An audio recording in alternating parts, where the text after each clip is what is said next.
আসসালামু আলাইকুম সুপ্রিয় শিক্ষার্থী বন্ধুরা, আশা করছি তোমরা ভালোই আছো। আজকে আমরা সংখ্যা পদ্ধতি আর কি তৃতীয় অধ্যায়ে যে খ বিভাগে যে প্রশ্নগুলো আসে, অর্থাৎ সৃজনশীল প্রশ্নের খ বিভাগে যে প্রশ্নগুলো আসে খ নম্বরে 2 নম্বরের জন্য, সেই প্রশ্নগুলো নিয়ে আলোচনা করব। তো এখানে আমরা 4টা প্রশ্ন রাখছি, তো ঘুরে ফিরে 4টা প্রশ্ন থেকেই পরীক্ষা আসে আর কি 2 নম্বরের জন্য। তো প্রথম প্রশ্ন হচ্ছে 1 + 1 = 10 কোনো ব্যাখ্যা করো। তো আমরা সাধারণত জানি একের সাথে এক যোগ করলে 2 হয়। এই 2টাকে যদি 2 হচ্ছে একটা দশমিক সংখ্যা, এই দশমিক সংখ্যাকে যদি আমরা বাইনারিতে রূপান্তর করি তাহলে সেটা 10 হবে বা 10 হবে, ঠিক আছে। তো প্রথমে আমরা লিখবো যে 1 + 1 = 10 হয়, কারণ এটি একটি বাইনারি সংখ্যা পদ্ধতি। তো আমরা জানি যে 1 + 1 = 2 হয়। এই 2 হচ্ছে দশমিক সংখ্যা। এই 2কে যদি আমরা বাইনারিতে রূপান্তর করি 2 দিয়ে ভাগ দিয়ে, দশমিক সংখ্যাকে বাইনারি সংখ্যা রূপান্তর করতে হলে বাইরের সংখ্যার বেজ দিয়ে ভাগ দিতে হবে। বাইরের সংখ্যার বেজ হচ্ছে 2, 2 দিয়ে 2কে ভাগ দিলে একবার যায় আর হাতে থাকে 0। আবার যদি আমরা 2 দিয়ে 1কে ভাগ দিই তাহলে 0 বার যাবে, হাতে থাকবে 1। অর্থাৎ এখানে এমএসবি আর এখানে হবে এলএসবি। এমএসবি হচ্ছে মোস্ট সিগনিফিক্যান্ট বিট আর এলএসবি হচ্ছে লেস্ট সিগনিফিক্যান্ট বিট।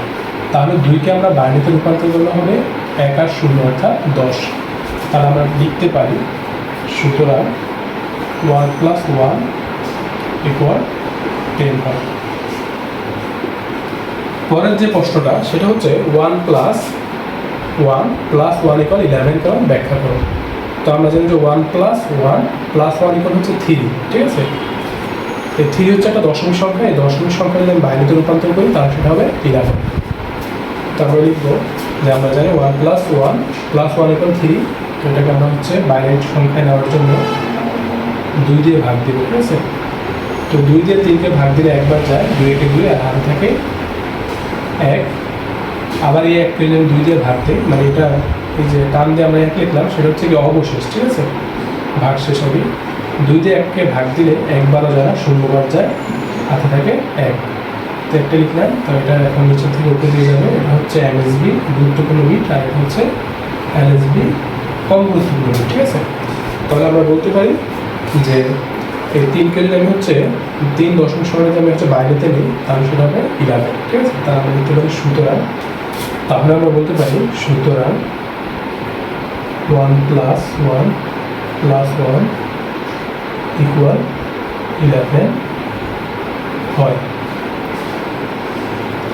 পরের প্রশ্ন হচ্ছে 5 + 3 = 10 বা 7 + 1 = 10 কেন ব্যাখ্যা করো। তো আমরা জানি 5-এর সাথে 3 যোগ করলে 8 বা 7-এর সাথে 1 যোগ করলে 8 হয়।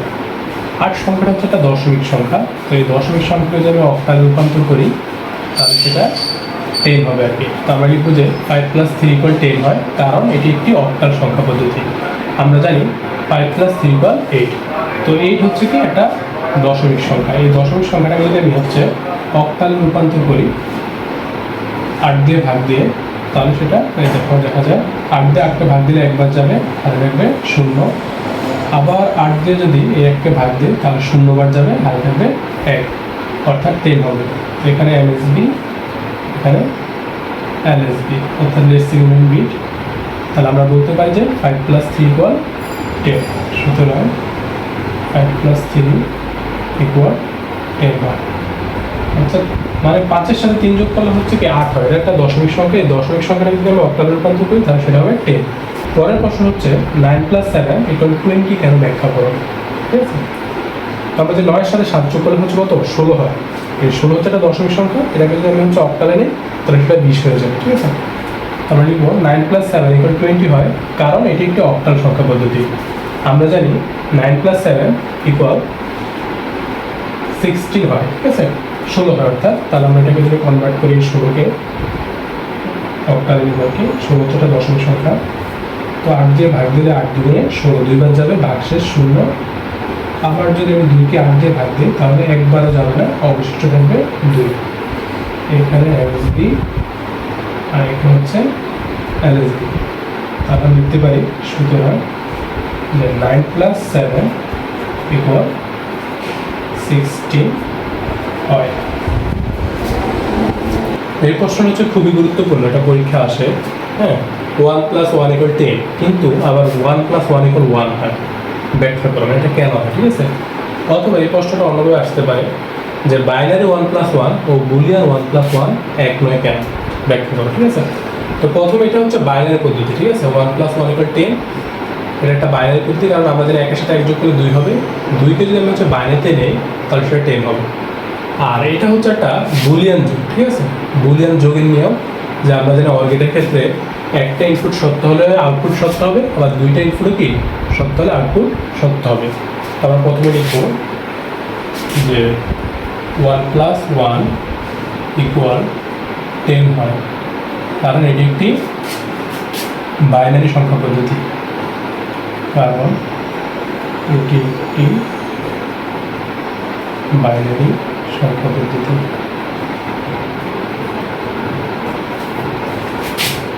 সংখ্যা পদ্ধতি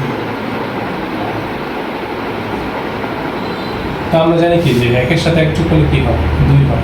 1+1 = 2 হয়, অর্থাৎ 2 একটা দশমিক সংখ্যা।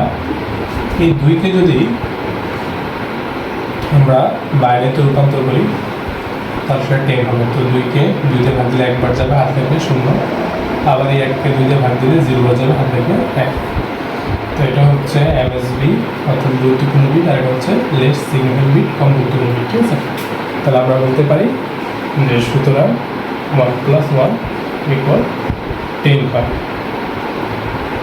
আবার এইখানে হচ্ছে যে 1+1 = 1 হয় কেন, তো এটা হচ্ছে একটা বুলিয়ান যোগের নিয়ম, ঠিক আছে? আবার 1+1 = 1 হয় বুলিয়ান যোগের ক্ষেত্রে, ঠিক আছে? বা বুলিয়ান যোগের নিয়মটা বুলিয়ান যোগের ক্ষেত্রে। তো আমরা জানি যে হচ্ছে বুলিয়ান যোগে যে অর গেটের দুইটা ইনপুটের মধ্যে একটা ইনপুট সত্য হলে কি আউটপুট সত্য হয়, আবার দুইটা ইনপুটই সত্য হলে আউটপুট কি সত্য হয়, ঠিক আছে? তখন সেটা আমরা বলতে পারি যে বুলিয়ান যোগে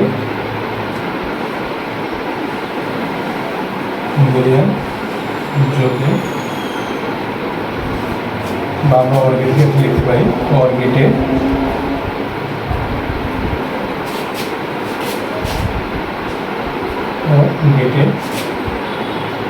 যে কোনো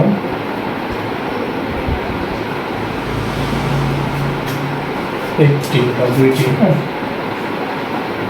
একটি বা দুইটি ইনপুট সত্য হলে, মানে 1 হয়, ঠিক আছে? দুটি ইনপুট সত্য হলে আউটপুট সত্য হবে, আউটপুট সত্য হবে। অর্থাৎ আমরা বলতে পারি 1+1 = 1।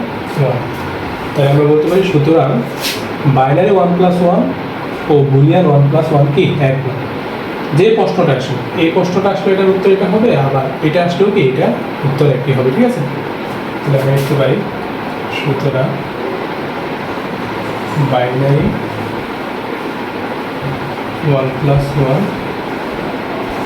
ও বুলিয়ান 1+1 এক, বুলিয়ান 1+1 এক না। বাইনারিতে 1+1 = 10 হয়, আর বুলিয়ান 1+1 = 1 হয়, ঠিক আছে? এটা খুবই প্রশ্ন হচ্ছে, একটা গুরুত্বপূর্ণ প্রশ্ন যে অক্টাল সংখ্যা পদ্ধতি ব্যাখ্যা করো অথবা 3 বিটের সংখ্যা পদ্ধতি ব্যাখ্যা করো। যে প্রশ্নটাই বলুন সেটাই হবে কি অক্টাল সংখ্যা পদ্ধতি। প্রথমে আমরা লিখব যে অক্টাল সংখ্যার বেজ হচ্ছে 8, হ্যাঁ? অক্টাল সংখ্যা হচ্ছে 8টা সংখ্যা থাকে 0 থেকে 7 পর্যন্ত। তো অক্টাল সংখ্যা পদ্ধতি কি হচ্ছে 3 বিটের সংখ্যা পদ্ধতি, কারণ অক্টালে যে কোনো একটা সংখ্যাকে প্রকাশ করার জন্য বাইনারিতে প্রকাশ করার জন্য কি বাইনারি 3টা সংখ্যা প্রয়োজন বা 3টা বিটের প্রয়োজন। তাই অক্টাল সংখ্যা পদ্ধতি হচ্ছে কি 3 বিটের সংখ্যা পদ্ধতি। মনে করো আমাদের একটা অক্টাল, মনে করো একটা অক্টাল সংখ্যা হচ্ছে 7, ঠিক আছে? একটা অক্টাল সংখ্যা 7, এটাকে হচ্ছে বাইনারিতে কনভার্ট করি।